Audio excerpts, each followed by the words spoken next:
నిజాయితీ గల గవర్నమెంట్ అయితే ఎవరు కరెక్ట్? వాడు గవర్నమెంట్ ఏ స్థాయిలో ఉంది?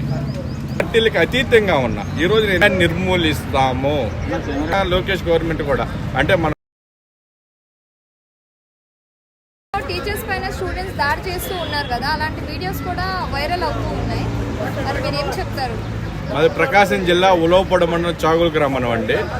వాస్తవానికి విద్యార్థుల్లో మార్పు తీసుకొస్తున్నారని చెప్పి గతంలో ఎన్నో మార్పులు చేయలేకపోయారు. ఇప్పుడు వచ్చిన లోకేష్ గవర్నమెంట్ కూడా అంటే మన టీడీపీ వచ్చినా కూడా అనేక మార్పులు చేస్తే మేము గంజాయిని నిర్మూలిస్తాము, గంజాయిని అరికడతాము,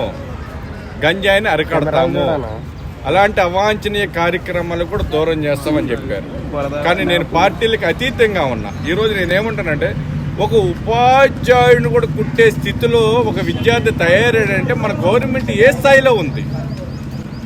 దాన్ని మీరు అరికట్టలేరా? మనం అరికట్టలేమా? ఇది వాస్తవా?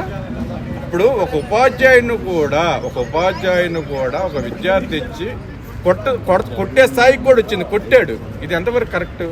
వాడు గంజాయి తాగాడు, మద్యం తాగాడు. దీన్ని నిర్మించాల్సిన బాధ్యత గవర్నమెంట్కి ఉందా లేదా?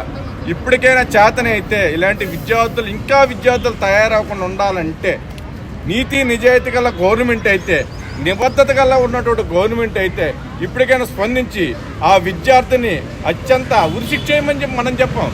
ఒక విద్యార్థి ఏంటంటే విద్యార్థి స్థాయిలో ఉన్నప్పుడు అతని వయసు కూడా చాలా తక్కువ ఉంటుంది. అతను కొంచెం కూడా మనం కూడా ఆలోచించాలి. కానీ మద్యానికి ఒక గంజాయికి చెడు అలవాట్లకి బానిసేయడు కాబట్టి ఆ విద్యార్థి అలా ప్రవర్తించాడని చెప్పి నేను అనుకుంటున్నాను. వీలైనంత వరకు గవర్నమెంట్ స్పందించి ఆ విద్యార్థిని కూడా అత్యంత క్రూరంగా శిక్షిస్తే మిగతా విద్యార్థులు తయారవుతారు. ఒకప్పుడు